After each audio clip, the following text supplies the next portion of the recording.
Hello, Breaking Bots. This is Mr. Barrett. I'm going to be going over what we're going to call the claw robot. It's going to use timed commands, and it's pretty simple. So the way it's going to kind of look, I mean, this is probably kind of a bad diagram, but you get the picture. It's going to have a motor, a speed controller, a Robo Rio, and a joystick. So you can imagine that this motor is going to turn some type of worm gear here that's going to open and close the claw depending on which direction we're running the motor, which will run one way positive voltage and one way with negative voltage. And our buttons over here, we're going to have three things we do with our joystick. The joystick, we're not going to really use the joystick much at all, and we're going to just use buttons on it. So one of the buttons is going to cause the claw to open, and the other one is going to cause it to close, and the third button is going to stop it from doing anything. So let's go over and get into the robot builder. So if I pull it up here, FRC robot,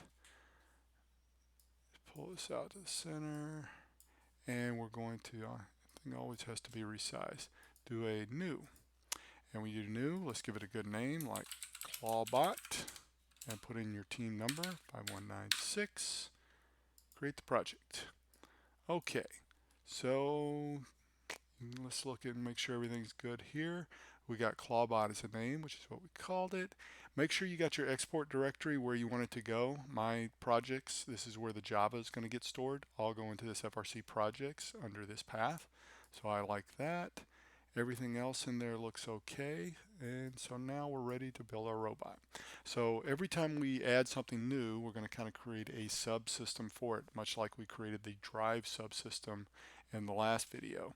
So in here, I'm going to right click on this guy and add a subsystem, and I'm going to give it a good name like claw subsystem, if I could type, subsystem.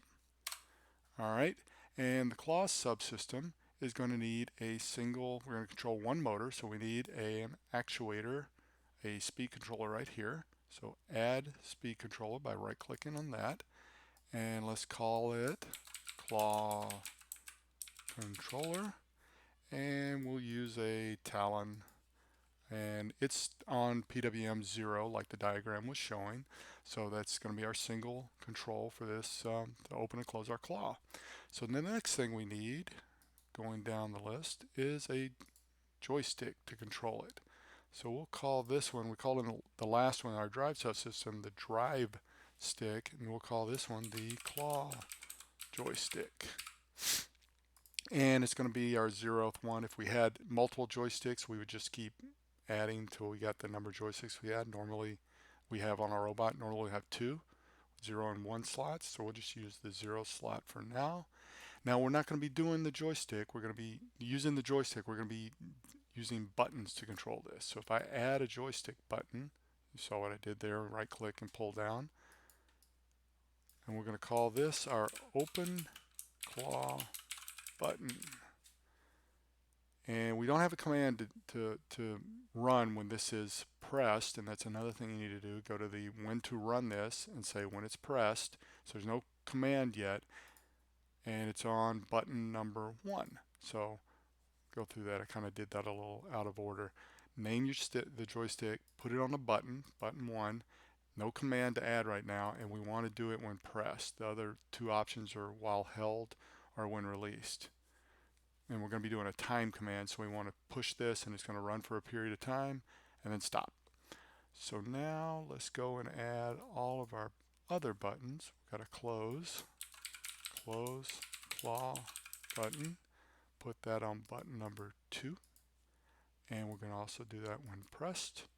And we're also going to have a stop in case we're in the middle of an operation and we just want to halt the thing. So stop claw button, and that's going to be on button 3, and it's when pressed. All right, so now we're set up for that. Now we're going to go in and add our commands, and we're going to have 3 commands. Surprise, surprise.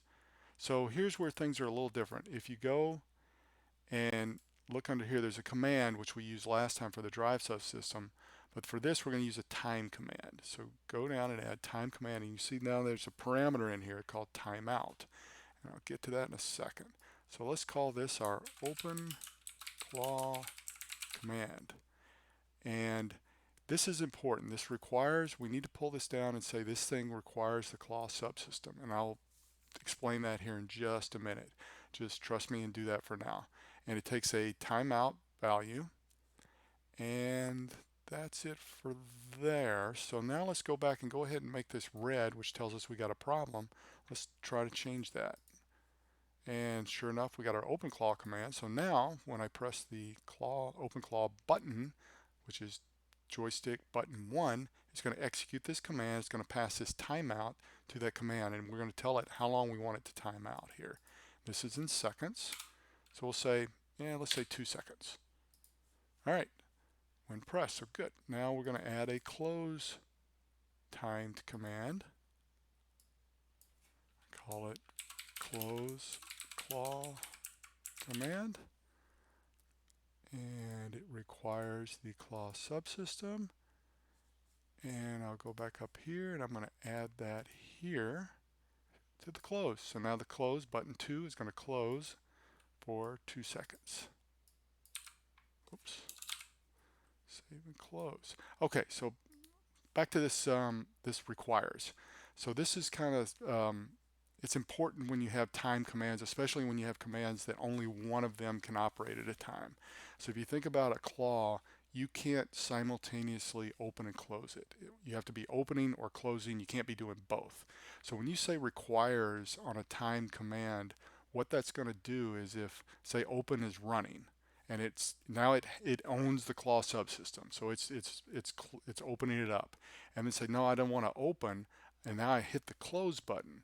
What that'll do is it'll see that the open is currently controlling the claw subsystem, and it will actually interrupt that command, and whatever you do in the interrupt, like stop, set the motor to 0, will happen, and then the open command completes. It's done doing its job, and now you start closing. So this will let you, toggle between the two buttons, and it'll open and close, and it'll stop whichever command is currently in control and take over for the other one. So that's why you need this requires in here, and that'll show up more in the Java when I show that to you in the next video. So the last thing you need to do is add a stop command.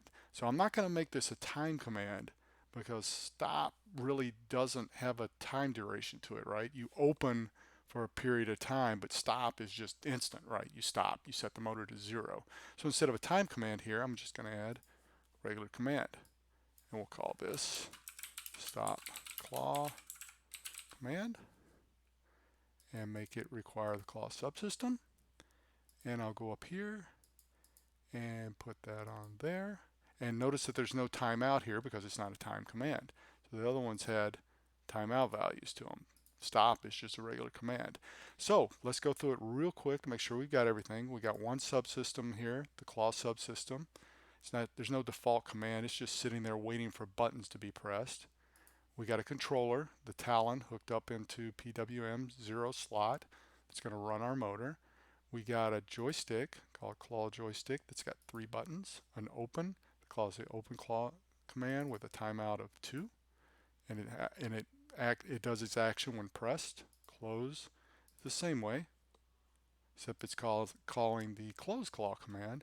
And stop, no timeout on stop, but it's calling the stop claw command when it's pressed. Then go down to our commands. Each one should require the claw subsystem. The 2 timeouts should take a timeout value. I don't know why that's turning blue like that. It's weird. And then close, same. And then stop has got no timeout, but they're all requiring the claw subsystem. So these guys will all operate together, and each one will interrupt the other one if it were running. So that's the whole thing here. I'm going to do a follow-up that's going to show you what the Java is on. Let's do the Java. Forgot to do that. So first of all, save your file. I'm just going to put it on my desktop. This is the model file. So this is what RobotBuilder uses. So I'm just calling it clawbot YAML, and it'll save it on the desktop. Then if you want to verify your code, you can click this. This is kind of neat. If you had anything red, this would say it's not ready to export. So we're ready to export. And if I click Java, Did it go? Uh-oh. Looks like we're stuck. Nope, it actually finished. Here's our Java code. That's what we just generated with all this. So we will be going into this in the next video, and I'll hopefully give you a little more detail into the Java. I know you guys were kind of looking for that, and the last video didn't probably give enough detail about what's going on in Java. So that's it for now. Thanks for watching, and I'll see you next time.